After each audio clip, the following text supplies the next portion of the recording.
기도하겠습니다. 하나님 아버지, 늘 저희와 동행하시는 하나님을 찬양합니다. 이 새벽에도 이 하루를 하나님과 동행하는 믿음의 삶을 살기 위하여 엎드려 싸우니 오늘도 말씀으로 우리를 세밀하게 가르쳐 주시고 그 말씀대로 살아갈 수 있는 하늘의 권능을 허락하시어 이 하루 하나님 앞에 복된 하루 살아낼 수 있도록 축복해 주시옵소서. 예수님 이름으로 감사하며 기도하옵나이다. 아멘. 갈라디아서 2장 11절부터 16절까지 우리 천천히 합독하도록 하겠습니다. 게바가 안디옥에 이르렀을 때에 책망받을 일이 있기로 내가 그를 대면하여 책망하였노라. 야고보에게서 온 어떤 이들이 이르기 전에 게바가 이방인과 함께 먹다가 그들이 오매 그가 할례자들을 두려워하여 떠나 물러가매 남은 유대인들도 그와 같이 외식함으로 바나바도 그들의 외식에 유혹되었느니라. 그러므로 나는 그들이 복음의 진리를 따라 바르게 행하지 아니함을 보고 모든 자 앞에서 게바에게 이르되 내가 유대인으로서 이방인을 따르고 유대인답게 살지 아니하면서 어찌하여 억지로 이방인을 유대인답게 살게 하려느냐 하였노라. 우리는 본래 유대인이요 이방 죄인이 아니로되 사람이 의롭게 되는 것은 율법의 행위로 말미암음이 아니요 오직 예수 그리스도를 믿음으로 말미암는 줄 알므로 우리도 그리스도 예수를 믿나니 이는 우리가 율법의 행위로서가 아니고 그리스도를 믿음으로써 의롭다함을 얻으려 함이라. 율법의 행위로서는 의롭다함을 얻을 육체가 없느니라. 아멘. 이 초대교회에 할례가 또 율법을 지키는 것이 구원의 조건으로 등장한 것은 우리에게 익숙했던 종교적 관행을 깨트리기가 참으로 어렵다는 것을 반증합니다. 예를 들면 유대인들에게는 독특한 음식에 대한 정결 예법이 있었습니다. 하나님의 백성이 먹을 수 있는 음식과 먹을 수 없는 음식을 엄격하게 구별했습니다. 음식만 구별한 것이 아닙니다. 음식을 함께 먹을 수 있는 사람과 먹을 수 없는 사람을 엄격하게 구별했습니다. 그래서 유대인들은 결코 이방인들이나 죄인들과 절대로 음식을 함께 하지 않았습니다. 문제는 예수님을 믿고 구원받은 이후에도 예수님 믿기 전에 익숙했던 이 율법의 매임에서 율법의 관행에서 자유롭지 못했다는 것입니다. 사도행전 11장을 보면 베드로가 환상을 보았습니다. 하늘에서 큰 보자기 같은 것들이 내려왔는데 그 보자기 안에는 유대인들이 절대로 먹을 수 없는 각종 짐승들 또 기는 것들 하늘에 나는 것들 먹을 수 없는 짐승들이 들어있었습니다. 그리고 베드로야 일어나 잡아먹으라 하는 소리가 들렸어요. 베드로는 깜짝 놀라서 주님 그럴 수 없습니다. 이 속되고 깨끗하지 아니한 것을 결코 내 입에 들어간 일이 없나이다라고 거부했어요. 그때 하늘에서 두 번째 소리가 들리기를 하나님이 깨끗하게 하신 것을 내가 속되다고 하지 말라고 하셨어요. 자, 이런 일이 3번 반복하여 일어났습니다. 베드로는 이 사건을 통해서 하나님께서 이방인을 동일하게 하나님 백성으로 부르셨다는 이 진리를 깨닫게 되었습니다. 그때부터 베드로는 비교적 자유롭게 이방인들과 교제를 하고 식사도 하게 되었습니다. 그러나 베드로에게 여전히 이방인과 이 장벽을 극복하기가 쉽지 않았어요. 여러분 이런 겁니다. 머리로는 인정을 해요. 교리로는 이방인도 구원받은 하나님의 자녀인 것을 인정되는데 이 가슴으로 감정적 부분까지 100% 수용되는 것은 아닙니다. 다만 그들과 하나가 되려고 애를 쓰고 있는 것은 사실이었어요. 이렇게 불완전한 태도를 가지고 있던 어느 날 사탄에게 공격의 빌미를 제공하고 말았습니다. 이 바울이 언급한 11절 이하의 사건은 최초로 세워진 이방인 교회 안디옥 교회에서 일어난 일이에요. 안디옥 교회는 흩어진 그리스도인들이 세운 첫 이방인 교회입니다. 예루살렘 교회는 안디옥 교회가 부흥 성장한다는 이야기를 듣고 바나바를 담임 목사로 파송해서 안디옥 교회에 있는 성도들을 돌보고 했습니다. 그런데 교회가 급성장하기 때문에 바나바 혼자 감당할 수 없어서 바나바가 바울을 불러서 함께 사역을 했습니다. 이렇게 교회가 은혜 가운데 성장하고 있을 때 베드로가 안디옥 교회를 방문하게 된 것입니다. 예수님의 수제자인 베드로 사도를 직접 대면하는 안디옥 교회 성도들은 아마 감격스러웠을 것이고 기대가 컸을 것이고 그래서 베드로를 극진하게 대접했습니다. 그리고 자연스럽게 베드로와 이방인 신자들이 함께 식사를 하게 되었어요. 그런데 여기에서 문제가 발생했어요. 그때 예루살렘에서 파송된 유대인들이 식사하는 자리 현장을 방문하게 되었습니다. 이 사람들은 예수님을 분명히 믿고 영접했지만 여전히 할례를 받아야 한다고 주장하는 할례파 그리스도인들이었어요. 그런데 식사를 하던 베드로가 그 유대인들을 두려워하여 급히 자리를 떠난 것입니다. 그러자 베드로뿐 아니라 함께 그 자리에 있던 다른 유대인들과 심지어 바나바까지 미혹을 받게 되었어요. 이것은 작은 사건이 아니었어요. 이것은 외식이었습니다.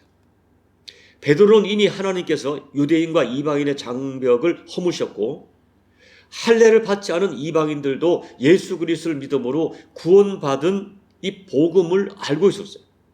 그런데도 강경 유대인들의 비난과 대적이 두려워 그 자리를 떠나게 된 것입니다. 문제는 베드로가 외식을 하니까 다른 유대인들과 바나바까지 외식적인 행동에 미혹을 받게 된 것이죠. 가장 큰 문제가 뭡니까? 베드로가 초대교회를 대표하는 공인이었다는 것입니다. 그의 행동 하나하나가 메시지가 되는 상황이었어요. 결국 베드로의 행동은 주변 사람들에게 이방인과 우리는 여전히 하나가 될 수 없구나. 이방인도 할례를 받아야 구원을 얻는구나. 이렇게 생각을 하게 만들게 된 것입니다. 아차하면 베드로의 잘못된 행동 때문에 지금까지 초대교회, 베드로 그리고 바울이 전하여 온 영광스러운 오직 예수님의 십자가 복음의 진리를 근본적으로 혼합하는 그런 상황이 되고 만 거예요.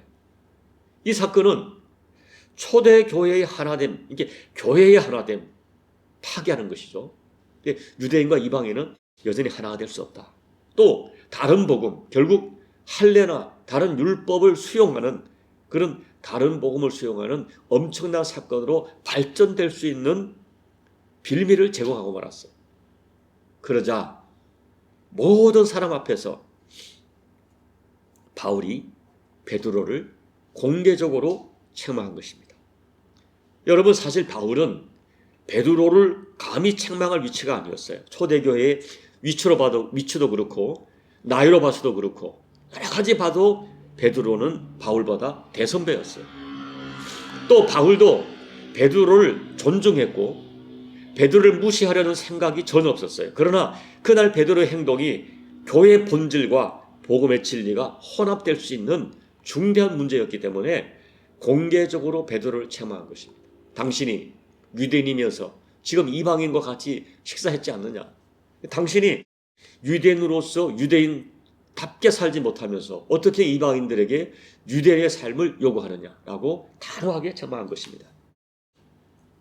그리고 오늘 갈라디아 2장 16절 단호하게 복음의 진술을 선언합니다. 우리 함께 16절을 함께 읽어보겠습니다.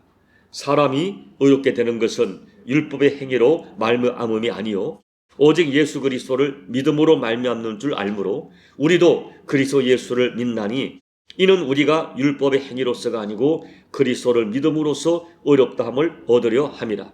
율법의 행위로서는 의롭다함을 받을 육체가 없느니라. 이게 복음의 진수죠. 복음의 진수가 뭡니까? 오직 은혜로만 믿음으로 구원을 받는 거예요. 행함으로 구원받는 것이 아닙니다. 우리 인간의 어떤 행위도 우리를 구원하는 구원에 기여하지 못합니다. 우리는 오직 예수님의 십자가 대속으로만 죄 용서받고 구원받습니다. 인간을 구원하는 복음은 오직 하나, 오직 예수님의 십자가 대속입니다. 그렇다면 오늘 말씀에서 우리가 배우는 교훈은 무엇일까요? 저는 여러분과 두 가지를 나누고 싶어요. 첫째는 베드로와 같은 이중적 모습이 우리에게도 있을 수 있다는 거예요. 베드로는 이방인과 있을 때는 이방인 기준에 맞추고 유대인과 있을 때는 유대인으로 돌아옵니다. 그러나 이 베드로의 이중적 태도가 문제가 될 수밖에 없는 상황은 유대인과 이방인이 함께 있을 때예요.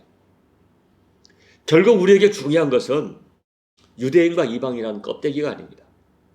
예를 들면 우리에게 적용하면 주일에는 신자이고 예수 믿는 사람끼리 모일 때는 언어가 다르고 태도가 다르고 얼굴 표정이 다르고 또 평일에는 세상 사람이 되는 것, 이것이 아니어야 합니다. 예수를 믿는다는 것은 주일 신자를 말하지 않습니다. 어느 곳에 있든지 누구와 있든지 예수님의 사람으로 사는 것입니다. 본질이 바뀌는 것입니다. 인생의 추가 바뀌는 것입니다. 유대인처럼 종교 행위가 신앙이 아닙니다.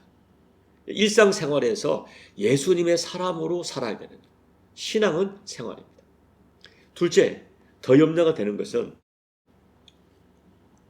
유대인들이 율법을 지키는 것을 구원받은 백성의 모습이라고 생각했듯이 우리가 복음을 그런 식으로 믿을 수가 있다는 거예요. 쉽게 말하면 신앙이란 것을 내가 어떤 기독교적 의무를 행하는 것을 신앙이라고 생각하는 경향이 분명히 있습니다. 주일에 교회 나가고 예배 드리고 11조 드리고 술과 담배를 하지 않으면 신앙이 좋다고 인정하는 것입니다. 물론 좋은 신앙을 가진 사람들은 주일성도 잘하고 헌금을 잘 드리고 주초를 하지 않고 기도를 열심히 합니다. 그러나 그와 같은 행동들이 좋은 신앙의 절대 조건은 아니고 더욱이 그런 신앙의 종교적 모습이 우리의 구원의 조건은 전혀 아닙니다. 우리가 예배를 드리고 또 물질로 헌신하고 주초를 금하기도 하고 때로는 하나님께서 내게 마음에 소원을 주실 때 새벽기도 하고 철야기도 하고 하니 모든 것들은 예수님을 사랑하는 마음에서 나오는 복종이에요. 우리의 모든 신앙 행위는 주님을 사랑하기 때문에 이 진심 어린 동기에서 나오는 행동이어야 합니다. 그럴 때 우리는 누구의 인정도 기대하지 않고 누구의 칭찬도 기대하지 않습니다. 내 인생의 주인이 주님이시기에 주님이 기뻐하신다면 아니 주님을 기뻐하기 위하여 진심 어린 마음에서 말씀에 순종하는 것이고 우리 예배를 드리고 물질적 헌신을 하고 음식 하나에도 주님을 생각하는 마음으로 살아가는 거예요. 이것이 복음적 신앙입니다. 여러분, 우리가 오늘 말씀에서 참 놀라는 것은 베드로 사도나 바나바 같이 신실한 주의 종들이 어떤 상황에서는 타협하고 외식하고 또 외식의 미혹을 받았다 하는 현실이에요. 이 베드로나 바나바 같은 사람이 그랬는데 우리가 얼마나 많은 미혹을 받겠습니까? 그리고 여러분, 우리 인간의 심리는 참 이상해요. 뭔가를 해야 내가 의롭게 되는 것처럼 자꾸 생각합니다. 아니라고 말해도 자꾸 그런 생각을 지울 수가 없어요. 그러나 우리가 의롭게 되는 것은 오직 예수님의 십자가입니다. 우리는 예수님의 십자가 대속으로 이미 하나님의 자녀가 되었기 때문에 내가 하나님의 자녀이기 때문에 그 신분에 합당하게 아버지 하나님을 기쁘게 살려고 하는 그 삶이 우리 신앙행위예요. 우리는 내가 거룩하게 살았기 때문에 성도가 되는 것이 아니라 이미 성도가 되었기 때문에 그 성도로서 거룩하게 살려고 애쓰는 것입니다. 여러분, 오늘 이 복음적 진리를 놓치지 마십시오. 내일 조금 더 설명을 드리겠지만 우리가 이 복음적 삶을 복음의 진수 흔들지 말아야 돼요. 어떤 인간의 행위로 무엇인가를 만족시키려 하는 또 사람들을 설득하려고 하는 그건 안 돼요. 우리는 오직 예수 그리스도의 십자가 대속으로 구원받았고 구원받았기 때문에 주님이 기뻐하는 삶을 살아가는 것입니다. 이런 복음적 삶을 흔들리지 않고 살아가시는 저와 여러분 되시기를 예수님 이름으로 축복합니다. 아멘. 우리 찬송가 303장을 찬양하겠습니다. 날 위하여 십자가에 중한 고통 받으사 대신 죽은 주 예수의 사랑하신 은혜요, 보배로운 피를 흘려 영영 죽을 죄에서 구속함을 받은 우리 어찌 찬양 안 할까. 나 예수 안에 있는 우리 한량없이 즐겁고 주 성령의 위로함이 마음속에 차도다. 천국 음악 소리 같은 은혜로운 그 말씀 끊임없이 듣는 우리 어찌 찬양 안 할까. 이 세상에 모진 풍파 쉬지 않고 불어도 주님 안에 보호받는 우리 마음 편하다. 늘 깨어서 기도하고 저 천국을 바라며 주님만을 기다리니 어찌 찬양 안 할까. 하나님 아버지, 예수님의 십자가 대속을 아는 저희들이 어찌 찬양을 하지 않을 수 있겠습니까? 평생 그 십자가 대속, 나를 위하여 나를 사랑하사 나를 살리시려고 십자가에서 피 흘리신 예수님의 대속의 사랑을 찬양하며 살게 도와주시고, 그 큰 사랑 받았으니 이 사랑에 반응하여 살아가는 저들의 삶이 될 수 있도록 은혜 베풀어 주옵소서. 아버지 하나님, 우리도 때때로 오늘 베드로처럼 외식할 때가 참 있습니다. 나도 모르게 주 이름 거룩한 신자인데, 주 이름 그렇게 얼굴이 밝은데 세상에서는 우리가 그렇게 살지 못할 때가 많습니다.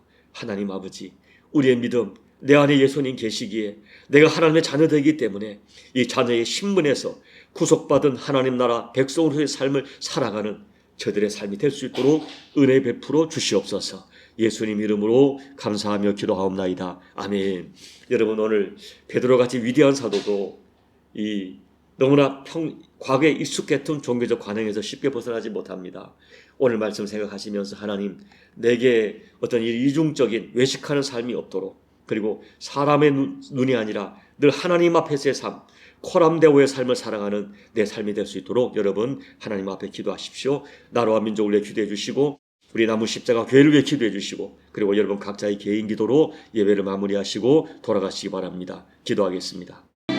아버지 하나님, 우리가 무엇이가 내일이 사랑해 주셔서 저희들에게 십자가 대속의 피를 흘려주시고 구원하시는지, 아버지 하나님, 그 사랑과 은혜가 우리 가슴에 심겨지는 저희가 되게 도와주십시오.